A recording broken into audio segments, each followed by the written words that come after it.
नमस्कार। आज की इस खास चर्चा में हम बात करेंगे दुनिया को चलाने वाले उस ग्लोबल ब्लूप्रिंट की, यानी अंतर्राष्ट्रीय संगठनों की।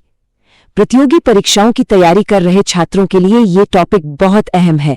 तो चलिए बिना देरी किए इन ग्लोबल गवर्नेंस स्ट्रक्चर्स को डिकोड करते हैं। अब सबसे पहला सवाल जो दिमाग में आता है वो ये कि आखिर देशों को एक साझा ग्लोबल प्लेटफॉर्म की जरूरत ही क्यों है। देखिए, दूसरे विश्व युद्ध के बाद दुनिया को शांति की तलाश थी, और सच तो ये है कि जब बड़ी और साझा समस्याएं सामने आती हैं तो उन्हें सुलझाने के लिए एक ऐसी जगह चाहिए होती है जहां सब मिलकर बात कर सके। तो आज का हमारा एजेंडा कुछ ऐसा रहेगा।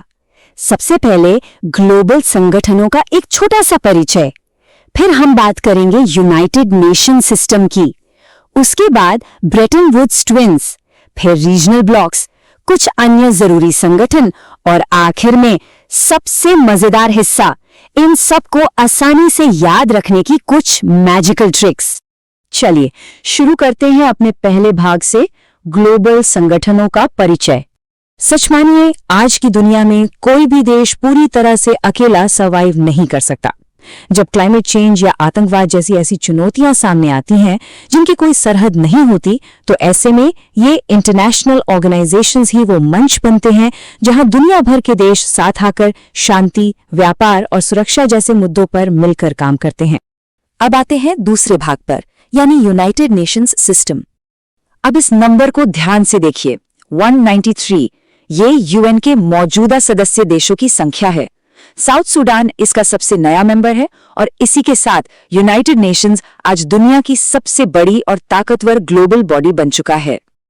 यूएन कोई एक ऑफिस नहीं है, इसके अंदर कई अलग अलग हिस्से हैं जो अपना अपना काम करते हैं। जैसे जनरल असेंबली, जो पूरी दुनिया की संसद की तरह है। फिर है सिक्योरिटी काउंसिल, जिसके पास असल फैसले लेने की ताकत है। Economic and social council sustainable development पर फोकस करती है, और अगर देशों के बीच कोई कानूनी पचड़ा हो जाए तो उसके लिए द हेग में मौजूद इंटरनेशनल कोर्ट ऑफ जस्टिस है। अब सिक्योरिटी काउंसिल की बात हो और P5 वीटो पावर का जिक्र ना हो, ऐसा तो हो ही नहीं सकता। अमेरिका, रूस, चीन, फ्रांस और यूके, इन 5 स्थायी सदस्यों के पास एक ऐसी अल्टीमेट पावर है कि इनमें से कोई एक भी चाहे तो दुनिया के किसी भी बड़े फैसले को अकेले ही रोक सकता है ना कमाल की ताकत। लेकिन यहीं पर एक बहुत बड़ी बहस भी खड़ी होती है। जरा इस डेटा को देखिए। यूरोप की आबादी दुनिया की आबादी का सिर्फ 5% है, फिर भी उनके पास 3 स्थायी सीटें हैं। वहीं दूसरी तरफ अफ्रीका और साउथ अमेरिका जैसे इतने बड़े और घनी आबादी वाले महाद्वीपों के पास एक भी स्थायी सीट नहीं है। प्रतिनिधित्व को लेकर यह आलोचना अक्सर सुर्खियों में रहती है। चलिए अब रुक करते हैं तीसरे भाग का, ब्रेटन वुड्स ट्विंस। 1944 के ब्रेटन वुड्स सम्मेलन से 2 बड़ी संस्थाएं निकली, IMF और वर्ल्ड बैंक। दोनों वॉशिंगटन डीसी में हैं, लेकिन काम एकदम अलग। IMF तब काम आता है जब किसी देश का बैलेंस ऑफ पेमेंट्स बिगड़ जाए, मतलब ये एक तरह का शॉर्ट टर्म फर्स्ट एड है। और वर्ल्ड बैंक वो गरीबी मिटाने और इंफ्रास्ट्रक्चर बनाने के लिए लंबे समय वाले लोन देता है। एग्जाम्स के लिहाज से एक और बहुत जरूरी कॉन्सेप्ट है SDR, यानी स्पेशल ड्राइंग राइट्स। इसे पेपर गोल्ड भी कहा जाता है। मजे की बात यह है कि ये कोई असली करेंसी नहीं है जिसे जेब में रखा जा सके, बल्कि ये 5 बड़ी ग्लोबल करेंसीज के औसत पर आधारित IMF की एक वर्चुअल अकाउंटिंग यूनिट है। आगे बढ़ते हैं भाग 4 की तरफ, जो है रीजनल और स्ट्रैटेजिक ब्लॉक्स, यानी क्षेत्रीय गुट। यूएन के अलावा भी कई ऐसे संगठन हैं जो खास इलाकों या खास मकसदों के लिए बने हैं। ये टेबल इसे बहुत अच्छे से समझाती है। साउथ एशिया के लिए सार्क है, जिसका हेडक्वार्टर काठमांडू में है। आसियान जकार्ता से काम करता है। ब्रिक्स की न्यू डेवलपमेंट बैंक शंघाई में है। और हाँ, नाटो को मत भूलिएगा, ये ब्रुसेल्स से ऑपरेट होने वाला वो मिलिट्री अलायंस है जिसका सीधा उसूल है कि एक पर हमला सब पर हमला माना जाएगा।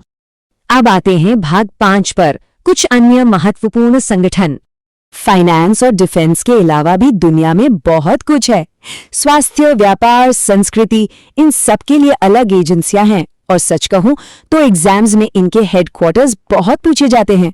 जैसे वर्ल्ड हेल्थ ऑर्गेनाइजेशन और वर्ल्ड ट्रेड ऑर्गेनाइजेशन दोनों जिनेवा में हैं। यूनेस्को का काम पेरिस से चलता है, फूड एंड एग्रीकल्चरल का रोम से और तेल निर्यातक देशों का समूह ओपेक वियना से काम करता है।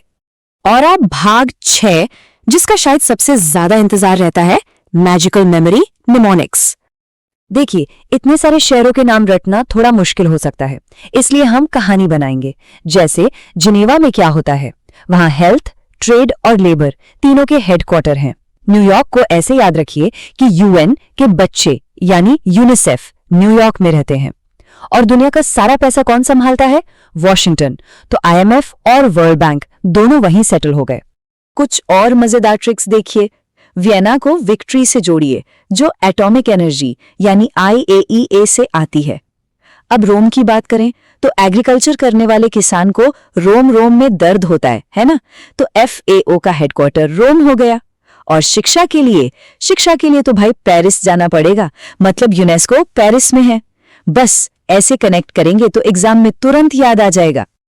आज इन ट्रिक्स और फैक्ट्स को याद करने में जो मेहनत लग रही है, यकीन मानिए यही मेहनत कल एग्जाम्स में काम को बहुत आसान बना देगी।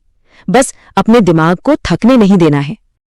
तो आज की इस चर्चा को यहीं रोकते हैं, लेकिन जाते जाते एक बड़ा सवाल छोड़कर जा रहे हैं।